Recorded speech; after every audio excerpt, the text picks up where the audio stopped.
The translation only 60 copies were printed of this first edition, of which this copy is a fairy tale of ancient Egypt. TNK Daubini Papyrus in hieratic characters. In the British Museum. In transliterating the Egyptian words, the author follows the old system of the Grand Masters of Egyptology, Lepsius and Brugsch, in preference to that of the so-called New German School with its curious signs and unpronounceable words. The author. Charles E. Mould.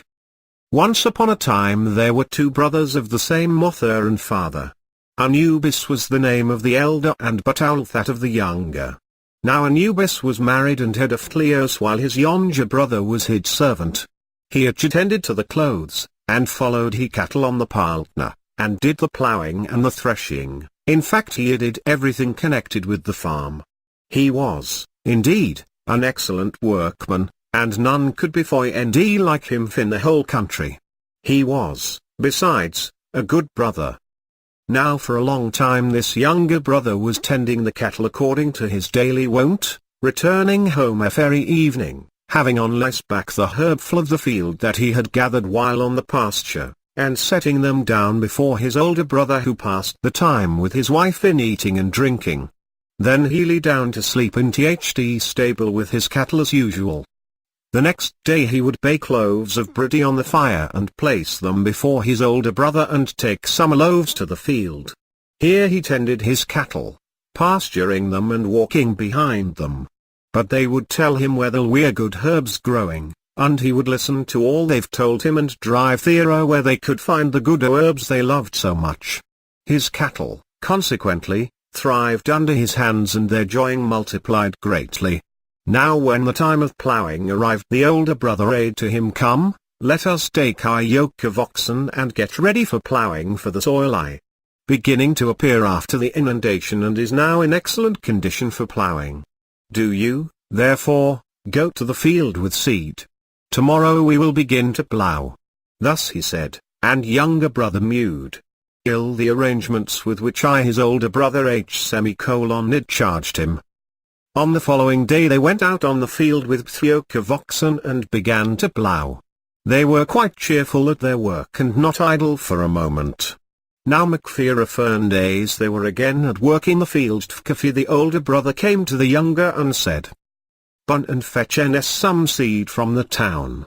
Then he went and found the wife of his older brother sitting in the house and arranging her hair, and said to her, "Come, give me some seed, that I may take it to the field. For my older brother has sent me saying, run, and don't 10 about it."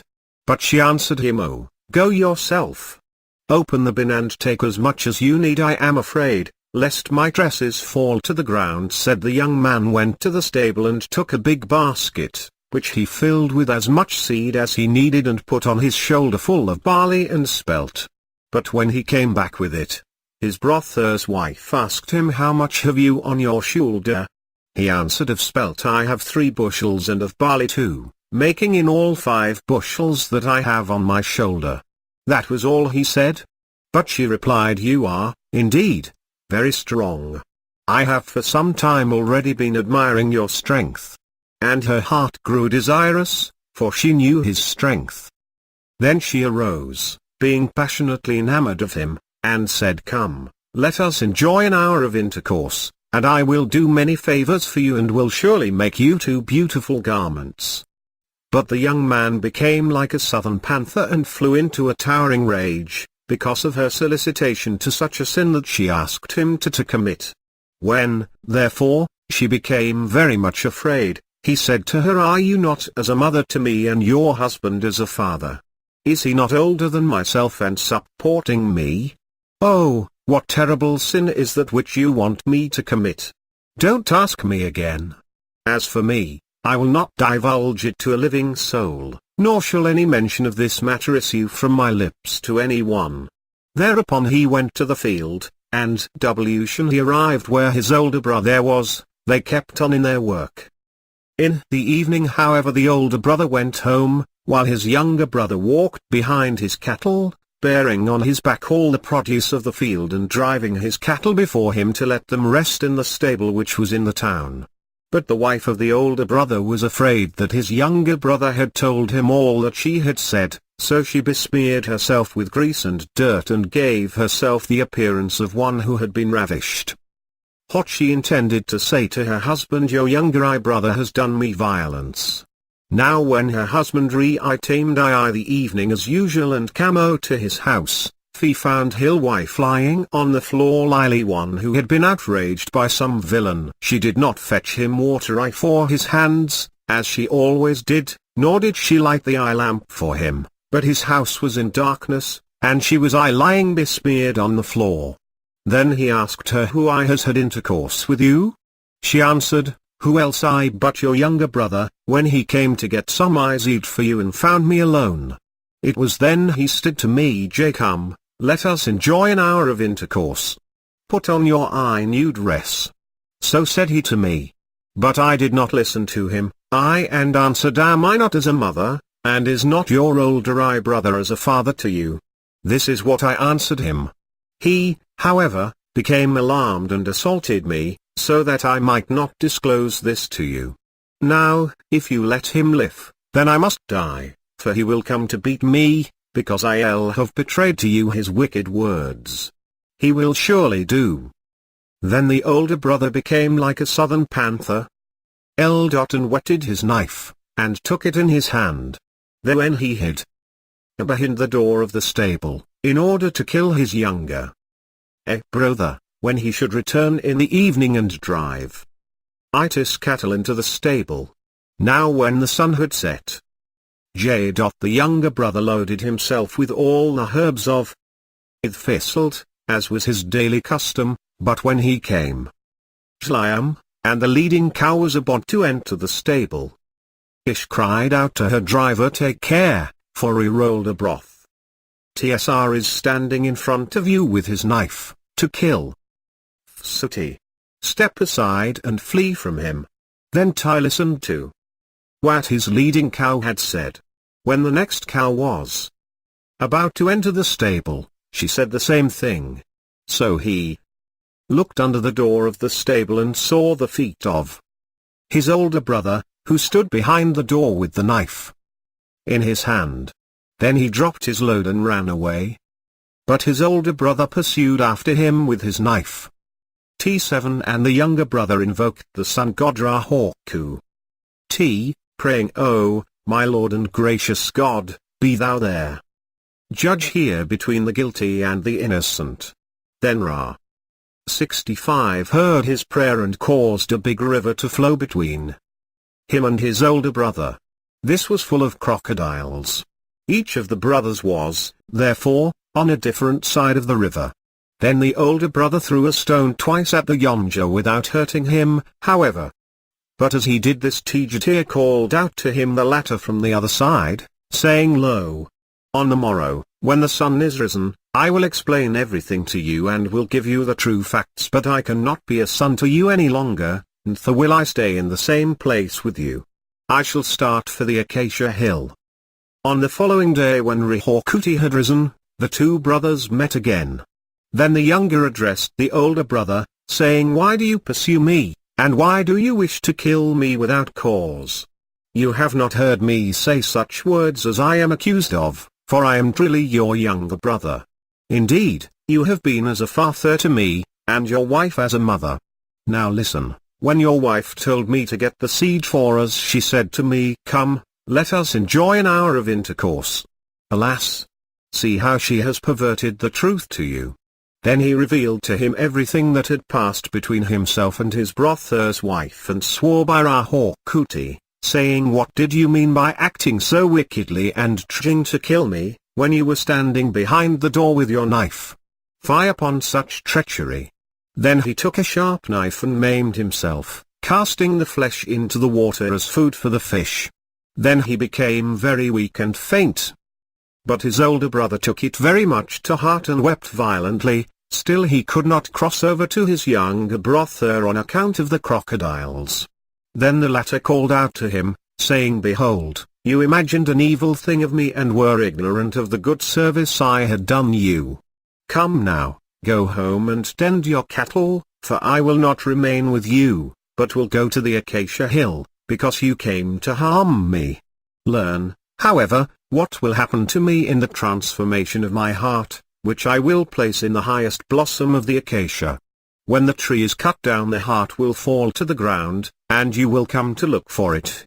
But when 7 years of your quest are ended, be not discouraged, for you will then find it. Put it into a jar of clear water, and I will revive again and give. Are you Father Instinctuous? You will then learn everything from me. Then take a jug of beer in your hand, as soon as it dries to ferment, haste away. Saving this, he departed for the Acacia Hill. But his older brother went home, lutting his hands to his head and strewing it with dust. When he arrived home, he put to death his wife and cast her body before the dogs. Then he sat down and wept for his younger brother.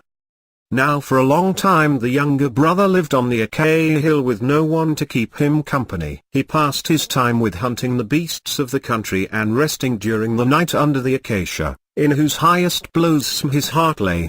After a tc tile he built for himself a house with his own hand on the Acacia Hill and fitted it out with all the good things he wanted. But one day he walked forth from his house, when he chanced to meet the circle of the gods as they walked about, deliberating concerning affairs of their land. Then the circle of the gods addressed him with one accord, saying, O Batau, hero of the circle of the gods, you are here all alone, having left your village on account of the wife of Anubis, your older brother. Know that he has killed her after you reported to him all her false statements against you. Then they pitied him. And Orel-Horkuti said to Khnum, do you fashion a wife for Batau that he may not 83 be alone? Then Khnum made him a companion to be with him, more beautiful than any woman in all the land. The whole Godhead was in her. But the 7 Hathors came to view her and said with one accord, oh, she will surely cause Batau's death. But the latter loved her very much. She remained in the house while he was occupied with hunting the beasts of the country, which he placed before her. But he cautioned her, saying, do not go far from the house, lest the river seize upon you, for I am too weak to rescue you from it, because I am a woman like yourself and my heart is in the highest blossom of the acacia. If any man were to find it, I would fight for it. Then he told her all the circumstances of his life. After some time Batau went out to hunt, as he was accustomed to do daily, when the young woman began to promenade under the acacia near the house. Lo, the river descried her, and the water dashed NP to follow her. But she ran away from it and entered the house. Then the river called to the acacia, saying, oh, how I love her. So the acacia gave it a lock of her hair, which the 93 river carried to Egypt and deposited where the washermen of the reigning Pharaoh were. Then the odor of the lock of hair pervaded the clothes of Pharaoh, so that there arose a dispute among the washermen on account of the odor. They quarreled amongst themselves daily without knowing the reason. Then their overseer went to the river's edge, while his mind was perplexed sorely because of this daily contention. Here he stood directly opposite the lock of hair, which was in the water, and ordered one of his men to fetch it. When it was brought, he found that it had a most delicious odor, so he took it to Pharaoh. 99 Then there were brought the scribes and wise men of Pharaoh, who said to him, this lock of hair belongs to a daughter of Ra-Horkuti, and in her is all the essence of the Godhead. Now since you rule over the foreign countries, dispatch messengers to them to look for her, but let the messenger who shall go to the Acacia Hill take many people along to fetch her. To this his majesty replied, what you say is very good. Thereupon he dismissed them. Now 20 days after this the messengers who had gone to the foreign countries returned and delivered their message to his majesty. None, however, returned of those who had been sent to the Acacia Hill, for Batau had killed them, sparing but one to carry the news to his majesty. But the latter again sent many people with infantry and cavalry to fetch her, and they took along a woman who had all sorts of nice trinkets that women fancy. Batau's wife accompanied her to Egypt. But the whole country rejoiced on her account, and his majesty loved her passionately, 108 and raised her to the dignity of illegitimate wife. Then she told him everything about the condition of her husband, saying to his majesty, only have the acacia cut down, and he will surely die. So the king dispatched men and soldiers with axes to cut down the acacia. When these arrived at the place, they cut down the acacia together with the blossom, in which the heart of Butao was Ijang. But he fell down dead instantly. But on the following day, the acacia had been cut down. Oyubais, Butao's older brother, entered his house. Yuj sat down to wash his hand. When he took a jug of beer, however, it turned to froth. Is another jug of wine, which he then took, fermented likewise. Thereupon Li took Lycespetila and his sandals, and put on his back his garments and implements of work, and start Fijlt for the Akmll. When he arrived there, he entered the house of his younger brother and found him stretched out on the bench. Then he wept, when he saw him there, so still in death, and went out to search under the acacia for his younger brother's heart, for under it did he lie down to sleep at night. 3 years of search for it were fruitless, but when the next 4 years had passed, Butao's heart would fain have gone to Egypt, and said, tomorrow I shall start. So said his heart. The following day it happened that the older brother was walking under the acacia, occupied with searching for the Lior. In the evening he again resumed his search. Then he found a pod of the acacia, and took from it the heart of his younger brother, for, lo, it was there. Thereupon he took a jug of clear water, casting the heart into it, and remained in the house all day. When it was evening, Butao's heart absorbed the water, while his body was tilly lying motionless, for when he beheld his older brother he swooned. But Anubis, the older brother, took the jug of clear water, in which the heart of her younger brother lay, and washed it in the water. Then the heart revived and Butao became his former self. After they had embraced, the one spoke to the other. B7 Butao said to his older brother, behold, I all be transformed into an apis bull, which has all the required markings and whose origin is mysterious. Do you take your seat on my back?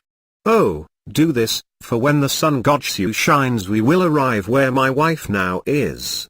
Furthermore, I beg you to take me to the king, who will give you many presents and will bestow on you in silver and gold, because you have brought me to Pharaoh. I shall be considered a great prodigy, and there will be joy on my account in all Igeland. You, however, return to your village, On the following Daj'' me transformed, as he had told Anubia, Hilfla brother, 135 who mounted on his back. At Dabrfd they arrived where the king was. Then it wan for Kinode to his Ngiti who, when he saw the bull, rejoiced exceedingly and offered up to its sacrifices in Itiumba, saying a great miracle Harbi.en wrought, oh there be joy in all the land. The king gave silver and gold to the older brother, who thereupon returned to his village.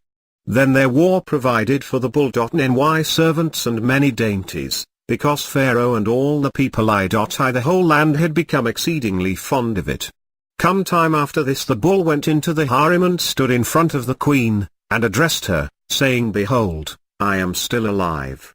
But she asked him, who are you? He answered her, I am B.Tor. You knew that when you caused the Akra.Zia to be cut down by Pora, that then I would die. But I am still alive. I am this bull. Then the queen became exceedingly alarmed at the words of her husband. The bull, however, departed from the harem. But one day his majesty was enjoying the society of his wife who was with him at the table, when he became so fond of her, that she begged him, swear to 2e by the deity and say to whatever I'm cr.sk I will do it for you. But I listened graciously to all she said. Then I want to eat the liver of this bull, which is of no use to you at all. That was what she said to him. The king was very much grieved at her words and his herditrite was exceedingly troubled. On the following day however, after he had offered up large sacrifices in honor of the bull, he dispatched his chief of the butchers to kill the bull. But while they were killing it, it stood by the side of the men and lowered its neck for the death blow. Then there oozed from the wound 2 drops of blood which fell by the side of the 2 ears doors of Pharaoh's house. One was on the one side of the grand staircase of Pharaoh, while the OHWS on the other side. They were transformed into 2 Eligiberies, each of magnificent growth. Then the people came and told His Majesty. 103. 2 large Perseus have sprouted out of the ground during the night as a great and good sign for Pharaoh. They are by the side of the royal Etneke. But the people rejoiced because of him in all the L. Ad, R.Nd the king of Pharaoh up sacrifices to Thale. Some time after this His Majesty appeared in Tate in the coronation hall of Lapis L. Zulai, WCR.ring R.round his eye neck a wreath composed of RLL kinds of flowers, and standing on a chariot of gold GHT.1. He issued from his Roy IR.L palace to view the Perseus. But the queen came also on a chariot behind Pharaoh. Now Hule His Majesty sat beneath one of the Perseus, she sat beneath the other. Then Batau addressed her wife, "Oh, you wicked one, I am Batau. I am still alive to your mortification. You imagined that you could have me killed by Pharaoh even here, for when I became transformed into a bull you ordered me to be killed. Now so 2 days after this it happened that the queen I was sitting at the table with His Majesty, who was very affectionate to her, when she said to him, 'Come, swear to me by the deity and day. Why have I it sooner the queen asks me to do, that I will certainly do for her.' But he listened graciously to all that she said. Then, she replied, 'Let the 2 crowns be cut down, and have good bird.nks made of them.' Then the Hun king acceded to her wish. A few days later His Majesty summoned skillful workmen, who cut down the Perseus at his command. But there I stood by and looked on the royal wife and queen. And, a splinter flew off and entered the queen's mouth. Then she felt that she had conceived. But she was happy because she now had all that she desired. Some time after this she gave birth to a male child. And the people came to tell His Majesty, 'There has been born to you a male child.' But that Sir.GFT the child. Nurses and waiting women, and the people rejoiced in all the land. The king celebrated a holiday and gave their child a name. His Majesty loved him so much from this time, that he made him a prince of Nubia. Soon thereafter High 3 Majesty made him governor over the entire country. After 7 had been for VLQ years go over the entire country His Majesty flew up to heaven. Tumbatau said, 'Let there be brought to me the great chiefs of His Majesty, and I will explain all the matters relating to my transformation.' After that, when his wife had been brought, Ho laid his charges against her before the chiefs, who judged between them. Then there was brought to him his older brother, and he made him governor over the entire land. But he remained king of Egypt for 30 years. Then he departed this life and met his older brother on the day when he cast anchor in heaven. The story is finished to the entire satisfaction of the scribe of the treasury Kigabu, of the royal treasury, and of the scribe Hora, and of the scribe Mormapt. It was copied by the scribe Anana, the head librarian. Now, whatever good or bad anyone may say of this story, may Thoth either bless or curse him. The owner of this papyrus is the fan-bearer at the king's right hand, the governor, the royal scribe, the commander of the infantry, the oldest prince, Setimapta. The fan-bearer at the king's right hand, the royal scribe, the commander of the infantry, the oldest prince, Setimapta. Large loaves of bread 17. Hetep loaves 50. Temple loaves 48.